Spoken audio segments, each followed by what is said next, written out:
معالم غراء ملء السمع والبصر، معالم ترسم الدرب. إلى موضوع آخر وهم النوازل التي تسببت فيها وسائل النقل الحديثة.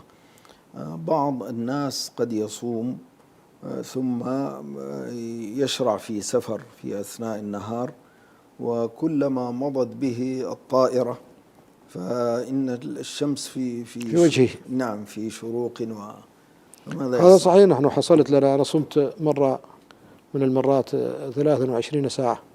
سبحان الله. نعم، فهذا يحصل، والاحتياط أن يبقى الإنسان على صومه ما دام يرى الشمس. أنت جئت من جهة أنا المغرب؟ جيت من لينينغراد في وقت الفجر إلى موسكو، ومن موسكو إلى مدن حتى وصلنا إلى اسطنبول وقت الفجر عند اسطنبول، وقد صلينا الفجر في موسكو. سبحان ثم الله. من اسطنبول إلى روما، ومنها إلى زوريخ، ومنها إلى باريس، ثم من باريس إلى دكار، ثم من دكار إلى ساحل العاج أبيجان، وبقينا على صيام ونرى الشمس. سبحان الله. أليس في ذلك مشقة؟ الحمد لله ما أحسسنا بكبير مشقة. والعكس أيضا يحصل. أنا مرة من المرات كنت سأسافر من مطار أوهير في شيكاغو في أمريكا، فانتظرت زوال الشمس وكنت آخر الراكبين، فلما تأكدت من الزوال صليت الظهر والعصر جمعا وركبت الطائرة. فلما كنا فوق، بعد ساعتين تقريبا كنا فوق بوسطن أو حولها، فغربت عنا الشمس، تأكدنا من غروبها فصلينا المغرب والعشاء جمعا. ثم بعد ساعات قليلة وصلنا إلى باريس، وقد كان ذلك 8 صباحا في باريس. سبحان الله. طلع الفجر علينا ونحن على المحيط الأطلسي، فصلينا الفجر بالطريق أيضا. وهذا كله ساعات. سبحان الله. نعم. هذا يقرب لنا مسألة الدجال، يوم كشهر، يوم كسنة، ويوم كشهر، ويوم كجمعة. طيب، أيضا من الأسئلة إخواننا في شمال أوروبا، في النرويج والسويد والدنمارك، البلدان الإسكندنافية، نعم، عندهم هم في طرف الأرض، فلذلك قد تغرب عنهم الشمس أشهرا، وقد تطلع عليهم أشهرا أيضا، نعم، حسب ذلك، ولا ينتظم لديهم وقت العشاء مثلا، يعدمونه بالكلية، يبقى الشفق نعم، إلى أن يطلع الفجر. فلذلك اختلف أهل العلم في شأنهم اختلافا كثيرا، والذي يترجح في ذلك فيما يتعلق بالصيام أن تقاس ذلك على أيام الدجال، فإن النبي صلى الله عليه وسلم قال اقدروا له، نعم، فيقدرون قدر الصيام في البلدان المجاورة، فيصومون قدر النهار ولو كانت الشمس لا تغرب عنهم. لو رأوا الشمس 6 أشهر مثلا وغابت عنهم 6 أشهر، فجاء رمضان في الأشهر التي غابت فيها الشمس، فإنهم يصومون ولا يجتبرون ذلك ليلا.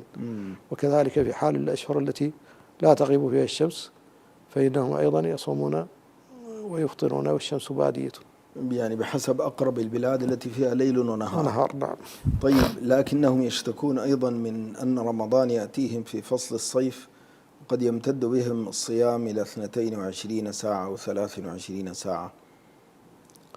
ما دام الإنسان قادرا على الصيام ويوجد غروب وطلوع الفجر، فالأصل أن يصوم على حسب ثم أتم الصيام إلى الليل. نعم.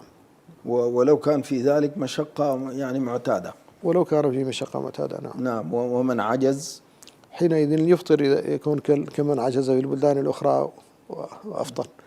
طيب، بعضهم إذا أفطر، يعني خاصة النساء يسألن هذا السؤال، يتعمدن القضاء في الشتاء.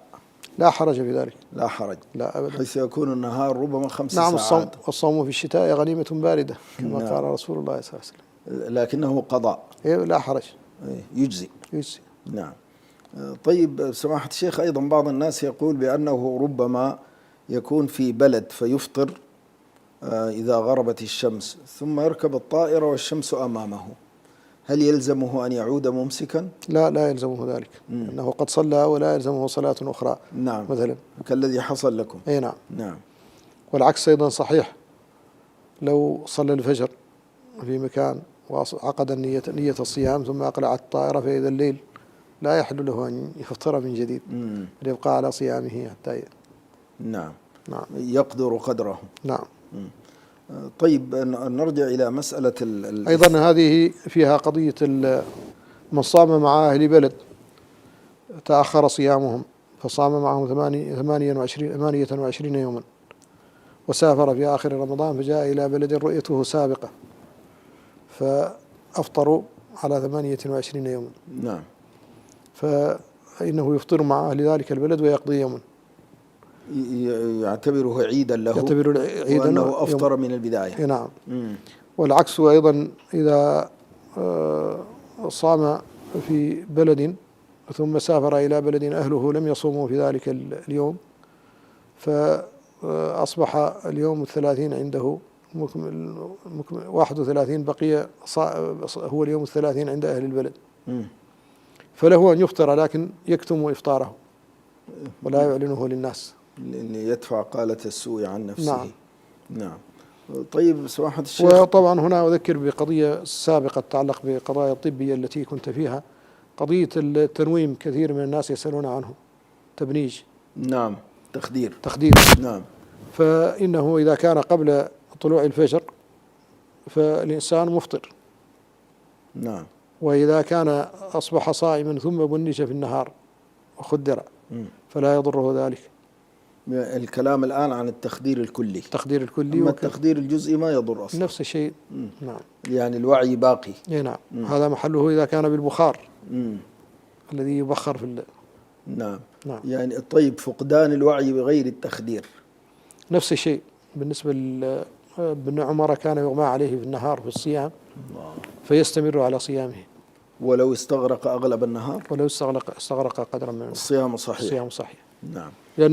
لأن زوال العقل هنا يقاس على النوم، والنوم لا يضر الصوم. نعم.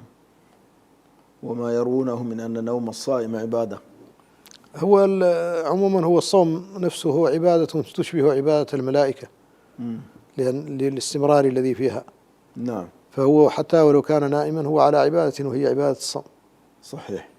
فلذلك يمكن أن يجمع هذه العبادة مع غيرها كالصلاة وقراءة القرآن ونحو ذلك، ويمكن أن يجمعها مع العادة كالبيع والشراء ونحو ذلك، لا ينافي ذلك الصيام. نعم. فهو على عبادة مطلقا حتى لو كان نائما أو كان على الخلاء، دخل الخلاء أو كان في السوق يبيع ويشتري أو في وظيفته أو عمله، فهو صائم على كل تلك الأحوال. الله أكبر. فهو عبادة مستمرة، ولهذا شبهت بعبادات الملائكة الكرام. نعم.